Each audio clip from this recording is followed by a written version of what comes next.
Hello, everybody. Welcome to the Competitive Advantage Talk Series presented by the Craft Analytics Group. I'm Chris Tinsley. I'm a student here at Sloan.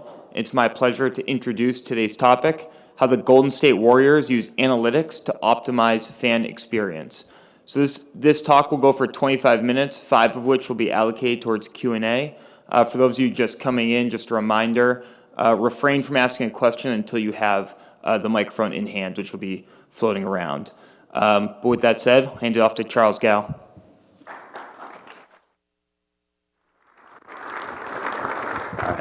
Thank you, Chris. It's great to be back here. Crazy to think that 4 years ago, I was in this room on this stage doing exactly what Chris did. I was a student at Sloan, getting my MBA, in a suit, running around trying to find a job. And also in 2016, the Warriors were playing in Oakland on their way to 73 wins and a run at the championship. So fast forward today, things are very different. See, I did get a job, and the Warriors are probably not going to win 73 games this year or make it to the finals. But they also don't play in Oakland anymore. So Oakland was our home for 47 seasons. We won 3 out of the past 5 championships, a ton of great memories. And by the time that we left, it was the oldest venue in the league. As all things go in life, at some point it's time to move on. And for us, that was fairly recently. So in 2017, same year when I started with the team, we broke ground on Shea Center, which is this spectacular, first of its kind venue that San Francisco's never seen before. For whatever reason, San Francisco's never had an indoor venue that can hold about 20,000 people until we built it. And maybe one of the most miraculous things about this project was it was 100% privately financed, not a dime of taxpayer money, and it's entirely owned and operated by the Golden State Warriors. So this was really more than just a 16-mile move from Oracle Arena to Chase Center. It was really a transformation for our entire organization. I mean, we evolved from being a basketball company to being a diversified entertainment company that does concerts, shows, and manages every aspect of the venue and every aspect of the fan experience. So this opens up a lot of new opportunities because things that we wanted to change at Oracle but weren't able to, we now have full control over. So from things like transportation to concessions to retail to service to entertainment, all of that is within our responsibility now. But the core mission still remained the same, which was to deliver the best experience for our fans. So the focus remained on our fans, and that's always what made Oracle special, and that's what's going to continue to make Chase Center special. The people that come, the enjoyment that they receive there, and the stories that they're able to tell when they go out. So remains our focus, and it's not just because it's the right thing to do. Turns out it's also really, really good for business. I mean, fans who come and enjoy themselves are 20 to 40 percentage points more likely to purchase a ticket again in the future. We know that on any given night, about 2/3 of our fans are repeat buyers, which speaks to the loyalty that we've engendered. But also on any given night, about 1/3 of our fans are coming in for the first time, giving us the opportunity to convert them to lifelong loyal fans. And from a branding perspective, we know that about 20% of our fans say that their primary source of information for Warriors games is through word of mouth, from what they hear from their friends and colleagues. So having this great fan experience really creates this virtuous cycle that continues our business on and on and on. So this leads to the question of what do fans care about, right? Every team asks themselves the same question, and there's sometimes a consistent answer, but oftentimes not, right? It's very, very different from market to market, team to team, situation to situation. So we really wanted to find an answer that was authentic to us, authentic to the Warriors, authentic to the Bay Area. And as this conference would suggest, we ran the numbers. We took a variety of different approaches, used a variety of different techniques to try to answer this very question in a way that is meaningful for the Bay Area. So the first thing that we did was we just asked our fans directly, what do you guys care about? What matters to you? It's kind of like dating in San Francisco, just get straight to the point, and it's very effective. And what they told us was transportation matters the most, then food and beverage, right? Then cleanliness, ingress, egress, so on and so on. So very insightful. But our fans are not robots, they're human beings. And just like you and me, sometimes we don't say what we mean, sometimes we don't mean what we say.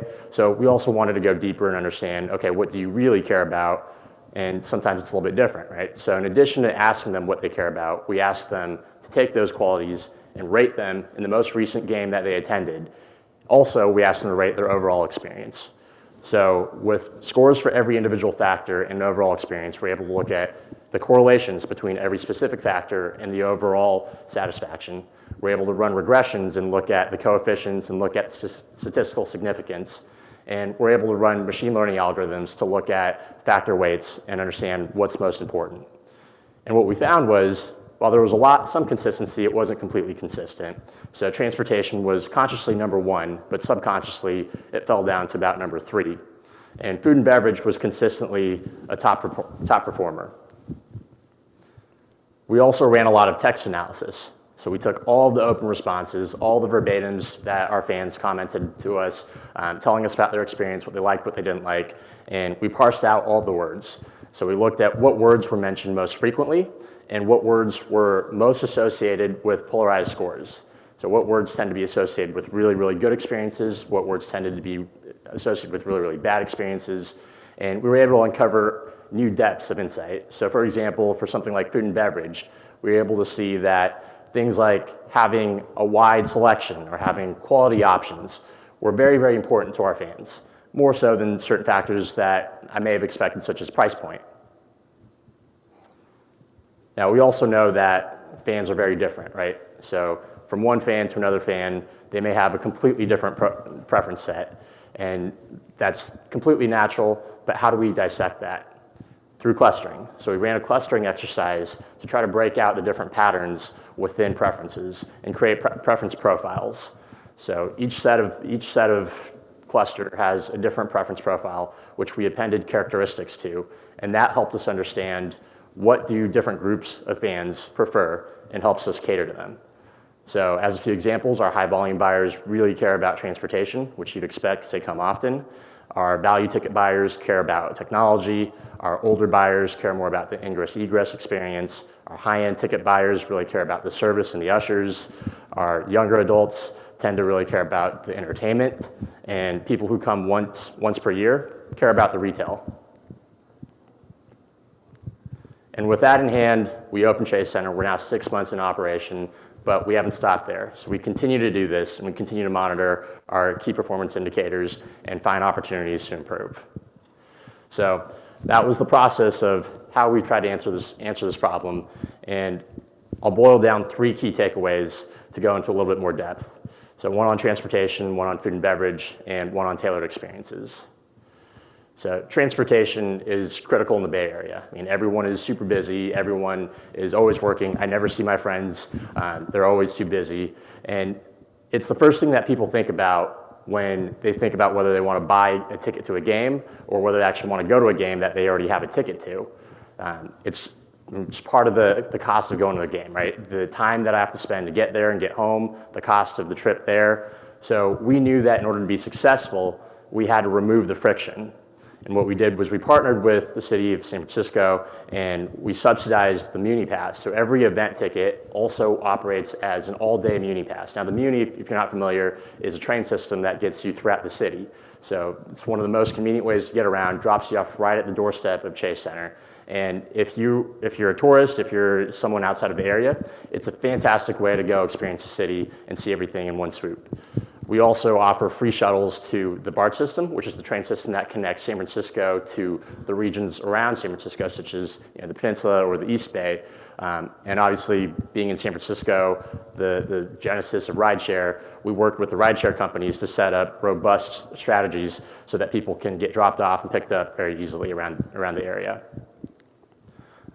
Food and beverage, the one that was consciously most important, right? So maybe after you get to the arena, you've overcome the transportation hurdle, but then when you actually leave the arena, go and recall this experience and share this experience with your friends and colleagues. Other than the game itself, the food and beverage experience is what you think of, what you remember. And San Francisco is a big foodie town. I mean, the U.S. News and World Report, I think, rated San Francisco as the #1 foodie town in America.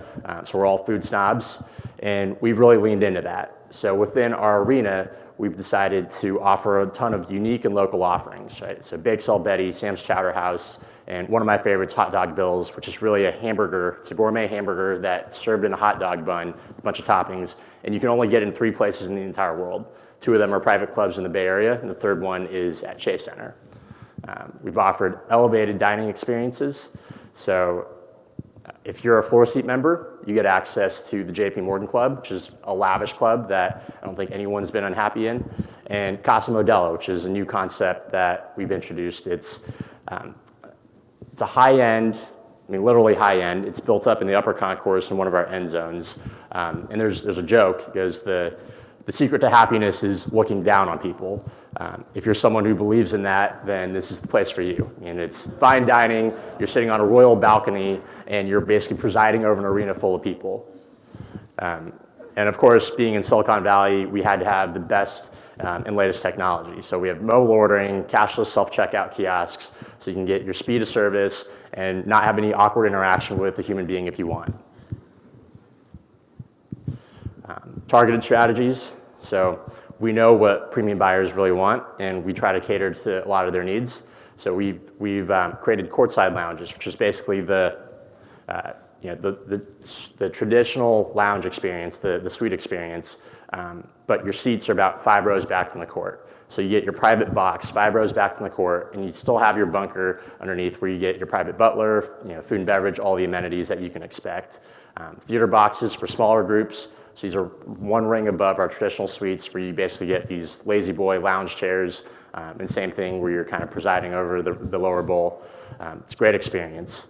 But we also didn't want this to only cater to the rich and elite. We also wanted to make Shea Center accessible to everyone. So we created a few easy access points. So Dub Nation Deals and Splash Zone. Dub Nation Deals is a subscription club that anyone can sign up for, $25 tickets delivered via mobile. And Splash Zone, which is essentially a fan supporter section. So you have to apply to get in. You have to submit a video where you're basically articulating your fandom. We've gotten some crazy videos, and it's phenomenal. But once you get in, you qualify for a $25 ticket where you're leading cheers and help stimulating the atmosphere within the arena. So these offers are set up to make Shea Center accessible for anyone in the Bay Area, no matter if you're a family trying to bring everyone out, or if you're from whatever community within San Francisco. Art and entertainment. This was also a crucial part of our development. I think there was a panel yesterday about the size of your Jumbotron. Well, as the latest NBA arena to open up, of course, we had to have the largest Jumbotron, which we do, 16 times what we had at Oracle. And this enables us to program all kinds of things and really integrate that in-venue experience with what's happening on the court.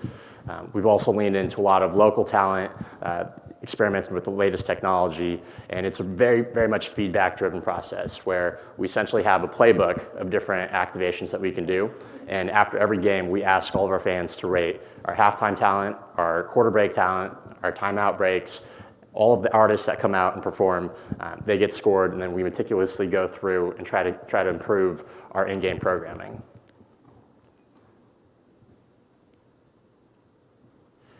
So the results have actually been very encouraging.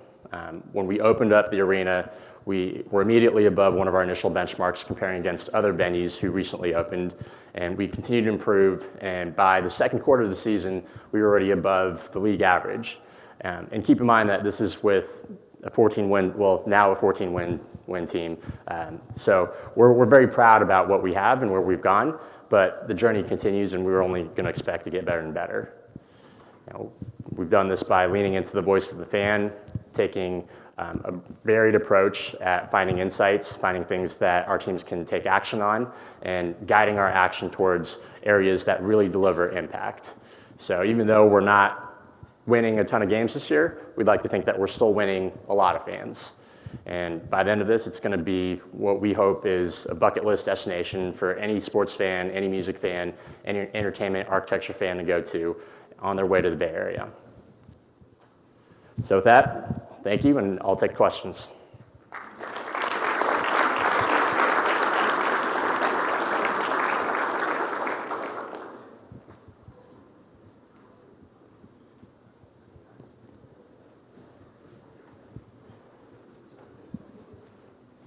think we've got a mic coming.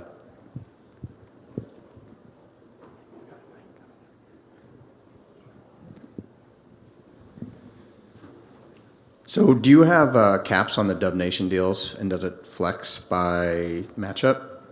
We do have caps. It's a good question. These are basically first come, first serve. So it's a subscription club to get in, but then once the offers go out, it's only limited availability. Okay, thanks. It seems like in the beginning when you were questioning or doing your direct questioning to fans, they weren't valuing technology. How are they reacting to the upgraded technology you guys have with your venue app, all that in mobile seat or the mobile delivery to your seat, scanning, et cetera?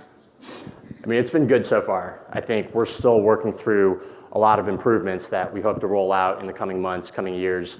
So it's only going to get better and better. But based on what we've heard from our fans so far, I mean, it's been a pretty phenomenal experience.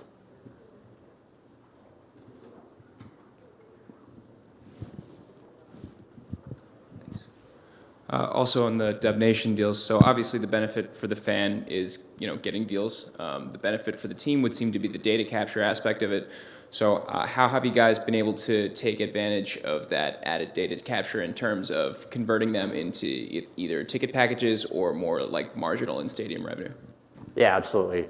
It's a great added benefit to this program. I mean, in addition to creating accessibility for our fans, it also allows us to tap into part of the market that we may not have direct access to otherwise. So, I mean, growing our database, growing the number of people that we can reach is going to be tremendously valuable over the long run. I'd say this year, given our team position, we're still growing this approach, and we're very much building upon strategies that we'll be able to enact in the future. So seeing that you guys own and operate the arena, are you guys tying this back at all to the costs of what it took to put some of these product offerings into place? Yeah, absolutely. I mean, like any project, right, there's always going to be constraints. So ideally, we could have all the best bells and whistles, everything that you can imagine. But like any project has to stay within budget. So we had to make prioritizations and really figure out what's going to matter the most to us. But still, I think it was a very grand vision and one that we were able to execute quite well. And even to this day, I think a lot of it is an eye towards how do we build upon this and how do we continue to grow this out on the track that we've already started upon.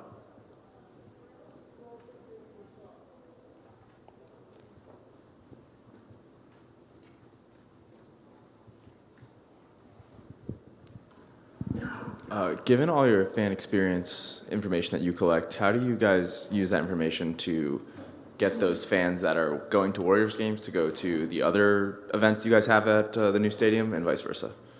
Yeah, I mean, there's a decent amount of overlap, but as you can also imagine, there's going to be a lot of new buyers that we've never interacted with before because they're music fans or they're theater fans or they're coming for some convention who may not be privy to the Warriors, but it's an opportunity for us to get in front of them and learn from them and also bring them into Shea Center. So Shea Center really isn't, I mean, it was primarily set up as the home of the Warriors basketball venue, but that's not it. So that's not where the line ends. And for us, learning about all the other aspects of putting on a concert, putting on a show, these are all growth opportunities for us. And I think getting feedback from all of these new fans helps us get through that process.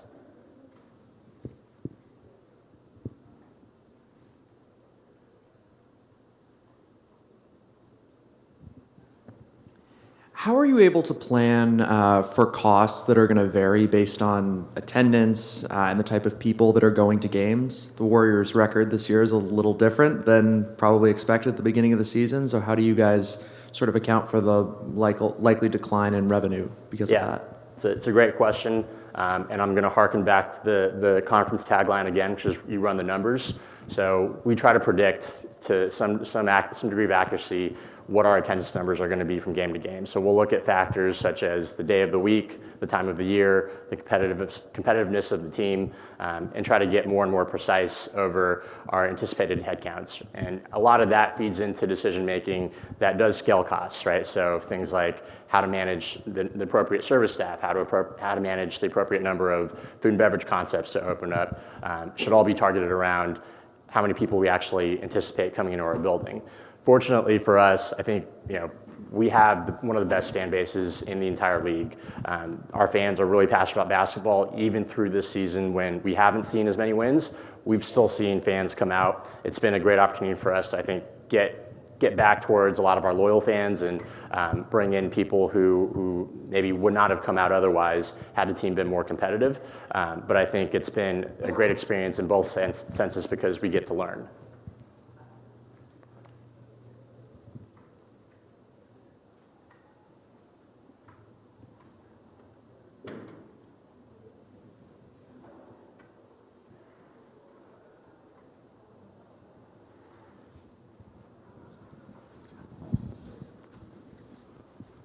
He's coming.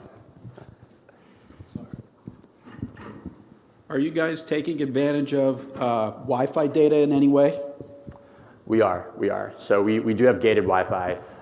You have to log in, you provide information. So that only adds to the data capture on who are our fans and more ways to reach them. I think anytime so for most teams, you only know a limited percentage of people who actually come into your building, right? Most of our data capture happens on the ticketing side. So when people purchase tickets, they provide their information. And when people buy in blocks of 2s, 3s, 4s, typically, you miss out on some of the other people. So on Wi-Fi, we do get to collect some information, and it does present additional opportunities to reach out to them and collect more insight.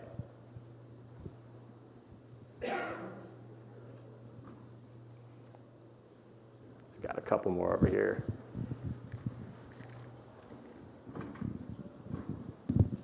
Is there a reason why you did not put like price in the NPS questions? Price experience as well? So we do ask about price. Price is something that we hear about, and I think it's always going to be an issue for some people. But that's part of the reason why we created programs such as Dub Nation Deals and Splash Zone, so that we have opportunities for people to come, even if the market rate to get in is higher than they can afford. There are additional channels.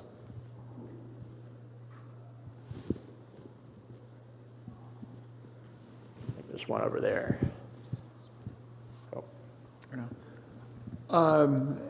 This year, have you noticed with the new stadium that there's been any demographics where you felt like they responded particularly positively or particularly negatively to the new stadium compared to how they'd been engaging in past seasons?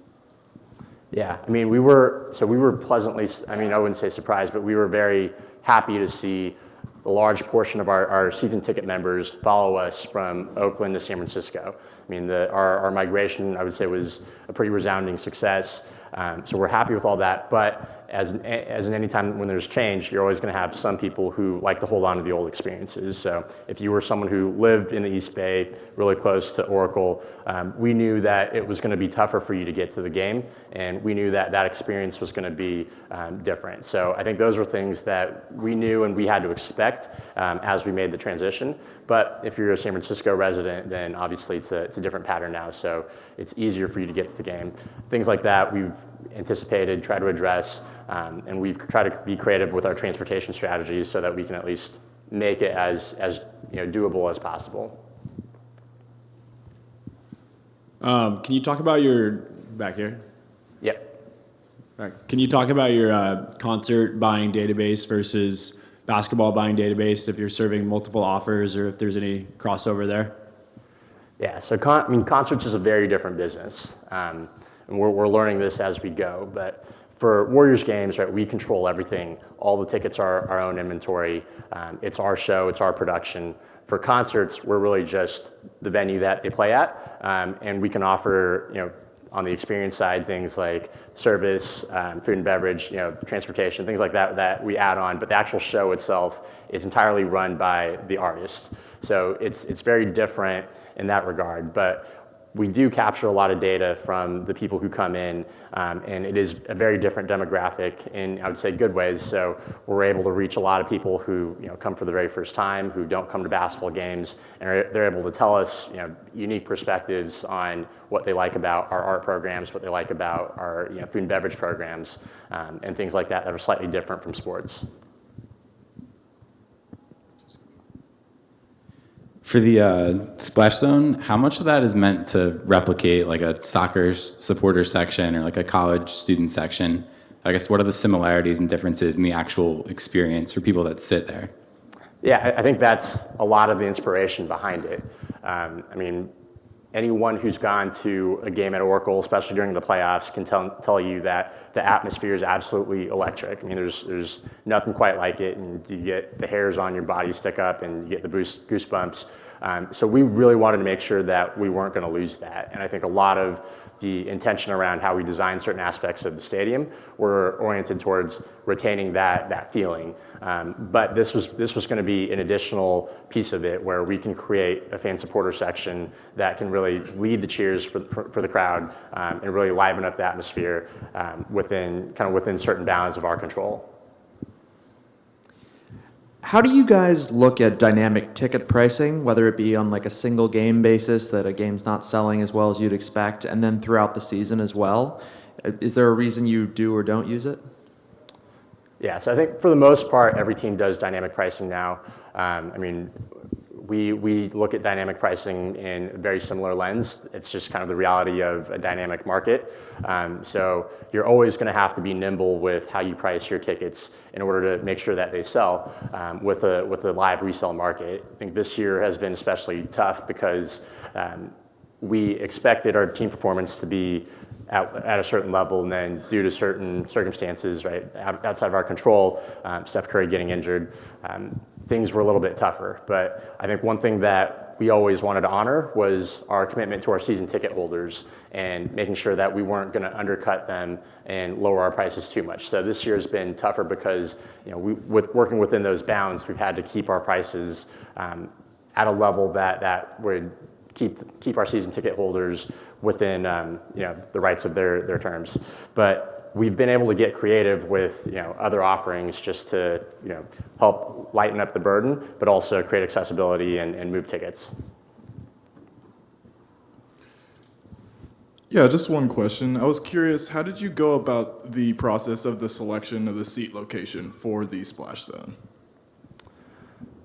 So we kind of took a look at where seats were available, and it wasn't too much of a process other than that, I would say. You have to get it somewhere where you can afford to move the inventory and somewhere that will also make an impact on the overall experience. To what extent has the new Privacy Act affected what you want to do with all the information? It's one that we're still learning as we go. Obviously, we'll always abide by whatever regulations are in place. So there's processes that are set up to take into account anyone who wants to opt out and anyone who doesn't want us to do certain things with their data. But for the most part, at least what we've seen is fans are willing to share a lot of feedback and share a lot of information to better the experience.